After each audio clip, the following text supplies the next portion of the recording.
Cousin Johnny here. I'd like to shout out to the sponsors of the Buzzin' with Cousin show. Max Fit Meals, 520 Fremont Street, Monterey. Grab and go healthy meals. They're delish. I Heart You Candles and Gifts, 329 Lighthouse in Monterey. Also Tuesday night at Farmers Market, Monterey. That garlic stuff, if you like garlic, you're going to love that garlic stuff. Tuesday at Monterey Farmers Market. And go to thatgarlicstuff.com for more information and more locations. Destination 831, live streaming. Promote yourself, promote your business. Destination 831. Go to Facebook, and Kevin Armstead will take care of you. The Sweet Spot on 9 Delfino Place, Carmel Valley, California. Beautiful spot. Sit out there in the sun. You got olive oil. You've got wine tasting. You got sandwiches, baked goods. The Sweet Spot. 9 Delfino Place, Carmel Valley. Thank you, the sponsors, for helping out. We really appreciate it. Thank you. Hello, how's everybody doing out there? Cousin Johnny here. Hope everybody's doing good. I got a great show planned. A couple months back at that great 89th Festa Italia Santa Rosalia Festival. It was a great event, and I ran into a good friend of mine, Vince Ferrante, and we talked, and we were having a great conversation. And of course, it was busy, and he was volunteering and running around. So we had such a great conversation. I said, Vince, one of these days, I want you to come on the Buzzin' with Cousin show and continue the conversation. And Vince is a longtime local Monterey Peninsula man. And anyway, before further ado, please welcome Vince Ferrante. Vince, how you doing? Fine, Cousin Johnny. Doing great today. Great to see you, and thank you for coming on. I know you're a busy man. You're one of the commissioners of the Moss Landing Harbor. So you've been doing that for a while now, and I bet that keeps you busy with, 600 boats out there or something like that? Or how? You're almost on the mark. 609 is wow. How many slips we have out there. And I've been on the board there. I just got reelected for another 4-year term back in November. We had 3 of us up for reelection, and we have a new board member. Unfortunately, one of our incumbents didn't make it. He was a little bit short of votes. So, I'm serving, like I say, in the Moss Landing Harbor District. We're an independent special district. I also serve in Sacramento for the California State Special Districts Association. Back in 2017, I was state president. And guess what, Johnny? Our conference was held in my hometown, Monterey, California, there at Marriott's. Oh, it was? At Bartola Hotel. And unfortunately, the conference center wasn't completed then, just back in 2017. So I have a lot of great memories of that particular event that week. Got to share my hometown with about 850 attendees. Wow. And Vince, that's what you call the home field advantage. It's nice to go to an event where you're the home field. You get to go home at night, and yeah. No, I got to spending a week at the Marriott's in the presidential suite. That's yes, sir. Perfect. Yeah. Yeah. So and Vince, I had a great view of the harbor. Wouldn't you say Moss Landing is one of the busiest harbors in California? It's got to be one. In comparison, we're not a big harbor like Point Hueneme or down in Los Angeles Harbor and such, but we used to be primarily a fishing harbor, more of a blue collar harbor, but today we're a multi type harbor. We have our small fishing fleet still intact, but we also have a lot of pleasure craft. And then we have the research vessels. Mabari, the Oh station yeah, up there, they're a link to Monterey Bay Aquarium. Monterey Bay There's Aquarium. 4 research vessels over there. So, yeah, there's a lot of new stuff going on the island part of the harbor. Yeah, that's great. And Vince, the 89th Festa was a great success after a couple of years of not having it. And I was there and I took some videos and we had a good time. Now, for the listeners out there that don't know, maybe they're new to Monterey or they just don't know, the Festa Italia is a Italian festival, but originally it was called the Santa Rosalia, That's correct. and now it's called pretty much Festa Italia Santa Rosalia, kind of. How That's they. correct. Yeah, they So kind of, how did this festival start, Vince, and what's it all about? well, Start. this is the 90th year. 2023 is the 90th year of the Festa. Back in the day, the story that was told to me that was really enlightening was there was a few ladies, wives of fishermen, uh, wife of Pietro Ferrante, my great uncle, Rosa, my grandmother, Josephina. There was Mrs. Balbo, Mrs. Jamona, and a few other ladies that I don't remember their names. Mrs. Spadaro's mother, uh, Giuseppe Spadaro's wife's mother. I remember Mrs. Spadaro told me the story. She said, Vince, this is what happened. The ladies got together and they would go to the neighboring neighborhoods and collect the flowers for the Santa Rosalia saint. And what they did is they started a festival, and it went from the church after the mass down Figueroa Street all the way to the wharf number 2, which the locals called the New Wharf. And they celebrated a festival and blessed the fleet of vessels out there, all the fishing boats and such. And each year it got a little bigger and bigger and bigger. And they used to have big fish barbecue, I guess, on the New Wharf when in the early days, the way the stories were told to me, and the possession of the saint going to the wharf with the priests blessing all the boats.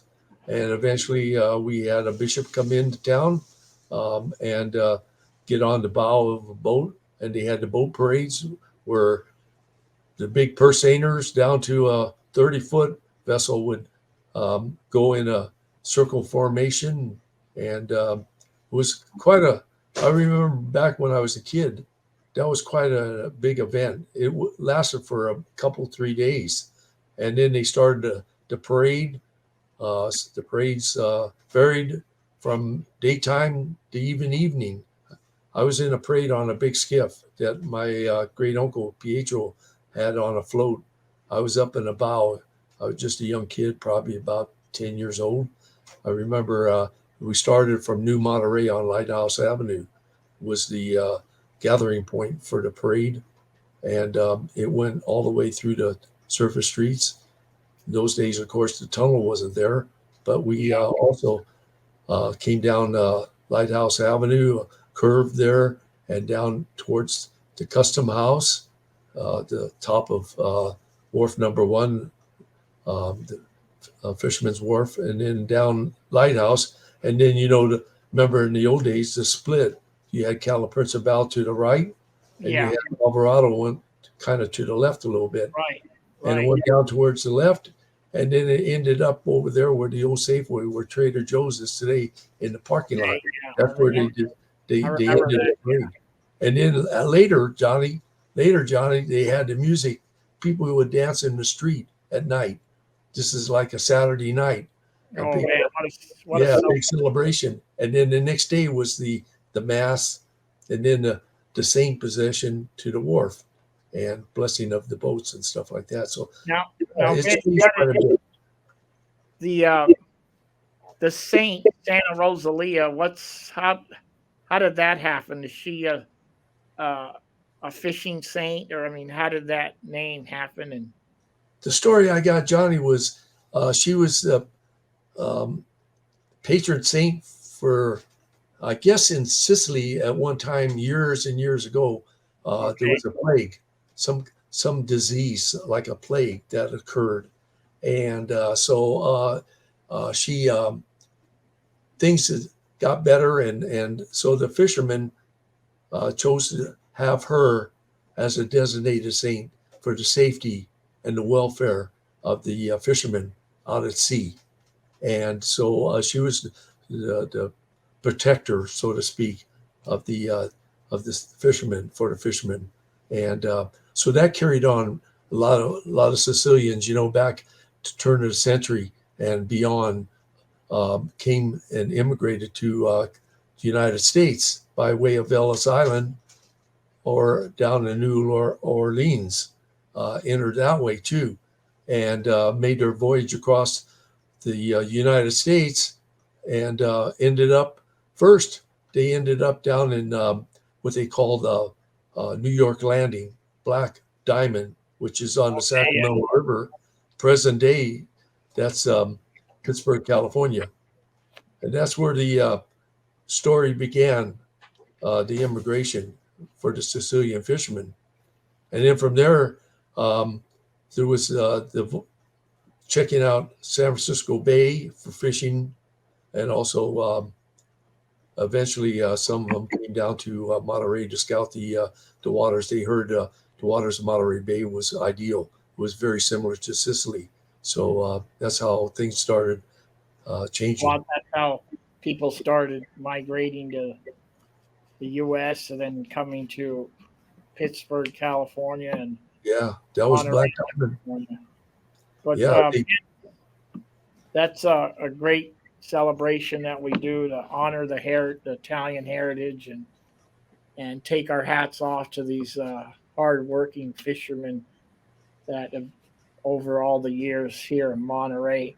Now, Vince, I'd like to congratulate you because every year they give a an award called a Grand Marshal, and you were a Grand Marshal. And that, what is that? Is that for someone that's involved in the fishing industry or Monterey, or how does that work? But I mean, that's a big honor. So yeah. congratulations for that. Well, I understand, John. The criteria to become Grand Marshals, a couple of things. You got to be an old person, okay, age-wise, and then you have to be um, had some experience as a commercial fisherman. Okay. So at the time, a friend of mine, Buster Cavello, of course, Buster from Buster, yeah. he's the retired president of the board, still on board as a trustee. But one day Buster got a hold of me. He says, I need you to come to a meeting, Festa meeting in Monterey at the Colton Inn conference room, and give you some advice for the parade committee. The guys were taking over, a couple guys were taking over the parade um, that I once was the director of for about 20 plus years. So I was going to give them some input and ideas. So here I come to the meeting, and that particular night, and Buster says to me before the meeting started, we don't have a grand marshal. I says, Kinley, I says, well, if you don't have a grand marshal, I said, if you can't find anybody, I don't mind sitting in to be the grand marshal. Well, it was a setup. They already selected me. Oh, So that's great. they had already selected me. So when the full boards had the meeting and it was on the agenda, it was itemized on the agenda, it came up for the grand marshal. And of course, there was a nomination for me as first and the second, and I got the nod. So yeah, I was Okay. honored and privileged to serve as the grand marshal for. You had the sash right here that said Grand Marshal. Yeah, I got the sash. Matter of fact, it's in my trunk now. It's in my treasure trunk, as I say. It's all full. Beautiful, Vince. And you've been volunteering for a few years, right? Yeah, I was director of the parade committee. At one time, I was on the board. I was director on the board for the Festa Italia. And we go way back to when, Tom Fama was still alive. Yeah. Uh, um, and then there was Carmelo Tringali, and we all we're all board members. And so then there was a time when they needed somebody to run the parade. So I became the director of the parade for many years. And yeah, it was a nice experience. So now what I do is I hang out in the steak booth, and I go down to Palermo Bakery every morning, very Oh, early, and yeah. get all the steak rolls, to bring them over. I mean, the food is incredible at the festa. Isn't it? I Yeah. love it. I love it. The rice balls, the pasta, and meatballs, the I guess calamari. they went through 3,000 oranginis, I heard, or something like Yeah, that. and they still ran out. And they still ran out. Out. Sunday, I had a friend of mine come. He goes, "Okay, Johnny, I got Sunday off. I'm coming in for an orangini." He walked in. Someone said, "I'm sorry, they're done." And he goes, "Oh God, I can't believe it." You got to be there by Saturday afternoon. Yeah. If you're late Saturday afternoon, forget about it. It's gone. You're done. Yeah. Now, the Monterey, the great sardine fishing fleet, and fishing is what made Monterey famous. And Cannery Row, John Steinbeck, and in the era, they were really, I mean, sardines. They were getting tons and tons of sardines, and what, and they used a net that kind of surrounded. I guess they got in a little skiff or something that surrounded the sardines, and then pulled the net up, and it became like a purse. That's like right. a trap. That's and right. You were telling me when we had a conversation at the festa, was it your great uncle that pretty much brought that net or the idea to Monterey and was instrumental in that fishing? Can you express? Can you say a few words about that? Sure, Johnny. Actually, the way it was told to me, the story goes like this. It was my dad told me this when I was a young man, that his father, my grandfather, Vincenzo, who I'm named after, was in Sicily at the time. My grandfather was. And Pietro, his older brother, Pietro was the oldest. He was a matriarch of the family, you could say. And anyway, Pietro was here in the United States and went back to Sicily because his fiancee at the time, Rosa, was still living there, and he was going to marry her. So he went back with the idea he was marrying Rosa, which he did. But in the interim, he saw my grandfather, Vincenzo, and he told him Vincenzo was getting ready to come to the United States by way of Naples and over across on a ship to Ellis Island. He says, Vincenzo, you bring a small pattern of the Lampara net, put it in your suitcase. So my grandfather did. And he come to the United States, immigrated through Ellis Island, across the United States, ended up on the Sacramento River and New York Landing, Black Diamond, which is now Pittsburgh, California, as I stated earlier. And so Pietro's here with his new bride, and they're living in Pittsburgh. And then later, his other brothers, Vincenzo's other brothers come. There were four. There was Pietro, and then there was three others, and my grandfather was the youngest.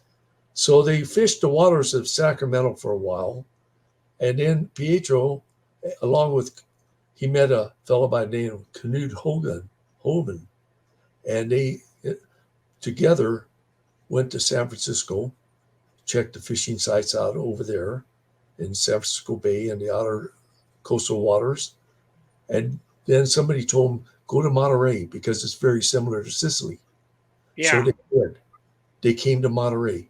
And then right after that, my grandfather and his brothers all went down to Monterey.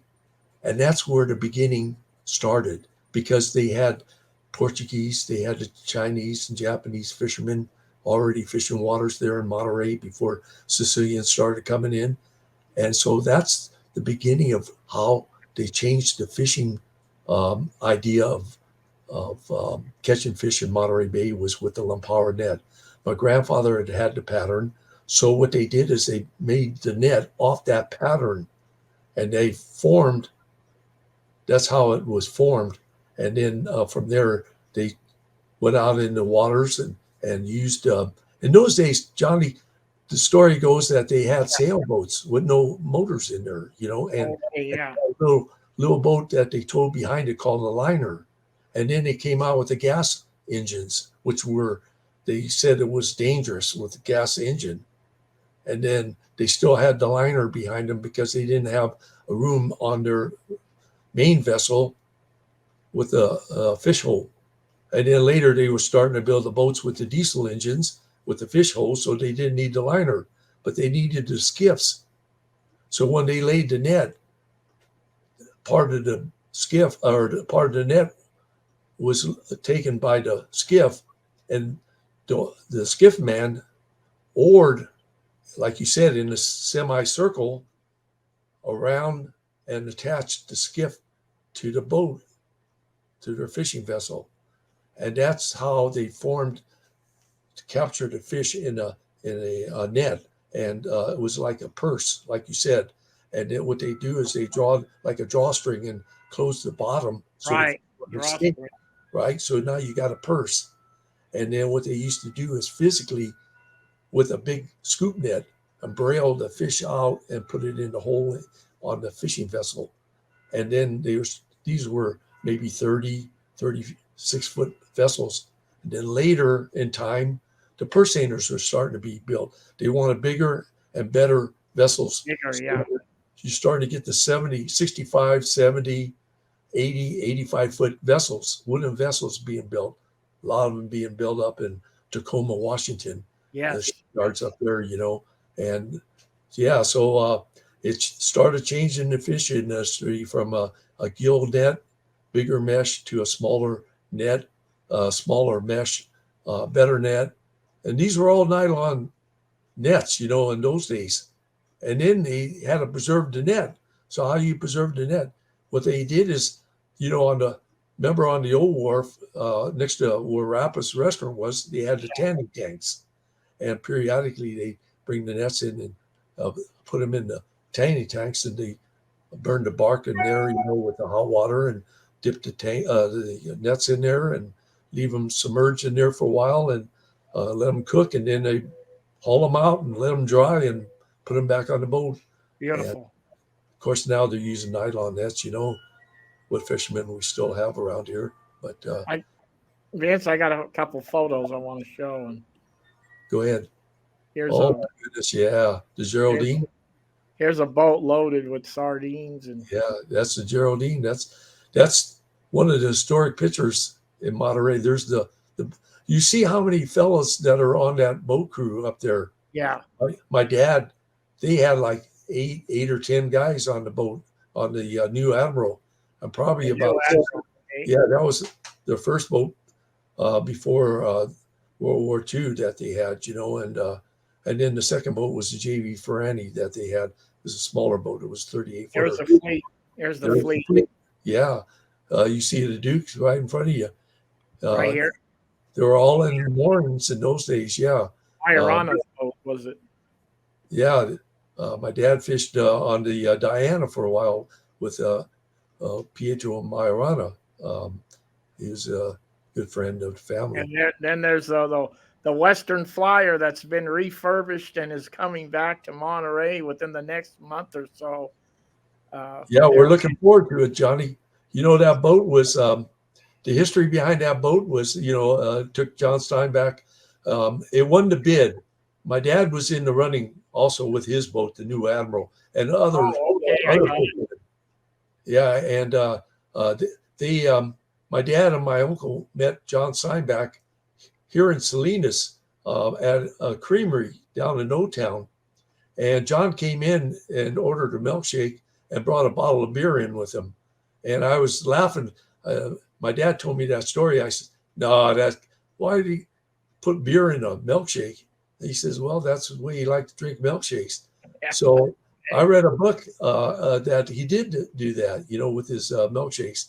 But anyway, the Western Flyer won the bid, and of course, we had Mr. Berry. Tony Berry was the captain of the boat, and then he Yeah. had his brother-in-laws, the Nia family, on the boat, and took John Steinbeck, his wife, and took Doc Ricketts, and they all went down toCio Cortez. And that boat disappeared and it resurrected up in Oh, that's northern a great story. northwest. Yeah, it It's was going to be the great when it comes back. Yeah. yeah, it was the Gemini. It was called the Gemini. Gemini. The Yeah. Western Flyer became the Gemini, and it was in Port Townsend, Washington. I don't know if you remember the story. And it Yeah. sunk 3 times. This boat was bought by Gary Keogh for $10,000. My cousin Bob Ania was trying to start a foundation to Yeah. get the 8,000 to buy the boat because it's a lot of memory in the family, in the Ania and the Berry family. So the story goes that Gary Keogh, who once owned the Dick Bruin store in Salinas and was a developer up in San Francisco area, bought the boat for $10,000. And once he found out this boat was what John Steinbeck went on the voyage with, this boat had already sank twice up in Port Townsend. And so he had to pay the fees, to resurrect it, to bring it back up top of the water. Anyway, he ended up selling the boat to a fellow by the name of John. What's his? He has a seagoing drilling. John Gregg. John Gregg also owns a part of the some businesses on the island of Moss Landing. Okay, the old Gravel's Boat Works, the fuel dock, and a few other parcels over there. So John Gregg buys this boat, the Gemini, for $1 million. Keogh bought it for $10,000. He sold it to John Gregg for $1 million. It's costing another $2 million or so. Oh yeah, they took it down to the keel. They are the only everything thing that's original on that boat is the cabin. It's going to be a brand new boat. Brand new boat. They put a hybrid John Deere diesel engine in that thing. Last I heard, it was in Seattle, Washington. They're finishing up the touches. And I understand it was supposed to be in Monterey last October, but something happened. I don't know what the deal is, but there's going to, once all the navigational gear's on there, they're supposed to bring it down to home port. It's going to be either Monterey or Moss Landing. There's what's going on in Moss Landing that I unofficially, it could come there, or it may be docked, moored over near the breakwater where the boat works is. That's been the unofficial word anyway. So we'll see what happens. Johnny, on that, I'd just like to say personally, I love to be able to see that boat welcome back into Monterey by having, of course, we don't have it anymore, a fire boat where they spray the water up, have a gala celebration, take some boats out of the harbor and just form like a, on both sides and let this boat come steaming into the Monterey Harbor and have a great celebration. And if he's still alive, Tony. I was talking to a friend of mine about it, and I like your idea. And I was thinking make also on the docks have a celebration, have speakers talking and historians and maybe Mike Murata playing some accordion and make a real celebration. Absolutely. And, I'd like to see also as extension to that, if she's still around, Jerry Berry, who is Tony Berry's daughter, he had a couple of kids, is to have her on the boat when it enters the harbor, or any of the family members on the boat coming in, and then doing what you said, Murata with the accordion in his group. I hope that they make a celebration out of it. I really do. I mean, it's a classic boat, and they're going to, the beautiful thing about this thing, they're going to turn it into like a museum for science, for, biology and such, for students. And I think that's a great idea. I about a year ago, maybe less, I had the foreman of that uh, of the warehouse where they're having it refurbished, Right, uh, right. Chris Chase, and he talked about the whole thing, and I asked him a question, and I said, "How do these Sicilians, why would they name a boat the Western Flyer when they don't even, they were, like that's like an American name, or whatever, just an English name instead of, Saint Marie or whatever." And he told me, you know what it is? He goes, the warehouse, the boat builder company, they put their name on it. So it was I guess one boat was Western Flyer, Western uh, Dream, Western something. All the boat factories. They named the boat after the factory. Is how they Some had it. did, yeah, and then others were named after either the boat owner's wife or daughter or something Yeah, like that. The family, that's what like I was thinking. I said, why would a guy name the boat Western Flyer and not, his daughter or his what? And he goes, because that's the how the boat came out of the factory. Is yeah, it was called the West Western Boat Building Factory or something like up that. there in Tacoma, probably. Yeah, Tacoma, Washington. Yeah, I got yeah. two more photos, and then I'm going to let you go. And All one right, is we got the there's dancers the for girl right there. Yeah, the Tarantella dancers having fun, and also there's a little willow right there in the middle. yeah, and we've got a tribute statue of Petro Ferrante here, Yep. and they did My a beautiful. brother. You can see you can see the nose. You can see the nose and the let's see. I'll get over here. The nose and the haircut. Um, go back this way. Their nose and the haircut are similar to Pietro's. Beautiful. Yeah, Now, where is that located, Vince? Is that on Cannery Row? This statue, do you remember? that there is at the top of the Circle Drive, on top of wharf number one, the old wharf. They had to move it. Uh, it's a little bit to the west of where it originally was. It's not that far. It's right there up on top of the wharf there. Across, Circle Drive is there, and Good. yeah, they've had it up there for many years. Well, that man was very instrumental in fishing in Monterey, and Yeah, they had, on Cannery Row where the Monterey Plaza Hotel is currently, was a Ferrante. They had a cannery there, and they used to um, process the fish there.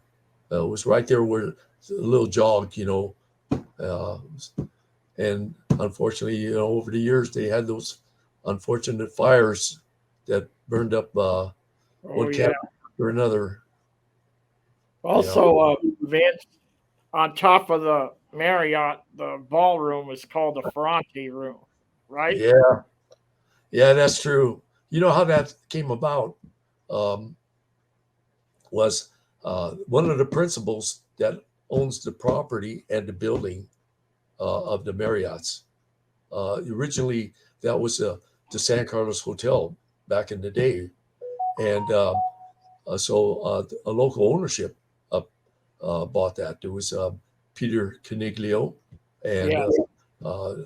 and others, and so Peter was the primary principal, I believe, in there. So when they tore down the old San Carlos Hotel and they built the hotel that's there now, um, you know, they took the top portion and dedicated it to Pietro, called the Ferrante Room, Nice, nice. Bayview Room, Ferrante Bayview Room, and it used to be primarily used as a daily restaurant, and then it turned into a special events uh, Yeah.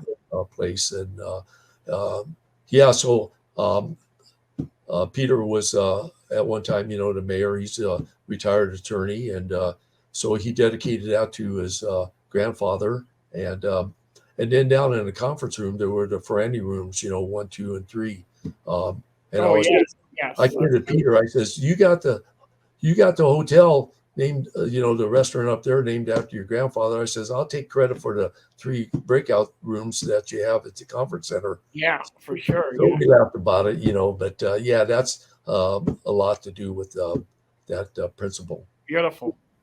Vince, I appreciate you coming on, and it's always a pleasure whenever I see you to talk to you because we have a good time when talking about the history of Monterey and stuff. So I appreciate you coming on, Vince, and I'm going to let you go back to Moss Landing. and, Yeah, well, I live in Salinas, but I'm on the board of Moss Landing. People say, well, how can you do that? I says, well, geographically, we're a special district. I won't get into all that. I know our time is limited here, but um, our district covers where I live at too. So geographically speaking, that's how I've been on the board for over 20 years now. I'm in my 6th term, 4-year term. So Beautiful, Vince. Good yeah, job. yeah. Okay, Vince, All right, John. have a great day and appreciate what you do. Thank you. Bye. Thank you, Johnny, for having me on, and look forward to seeing you in Monterey next time I'm in there. Maybe at one of those Lenten dinners or something. Yeah, Okay. either that or whatever. Yeah. Okay, Vince. Thanks. Okay. Bye, Johnny. Bye. Bye.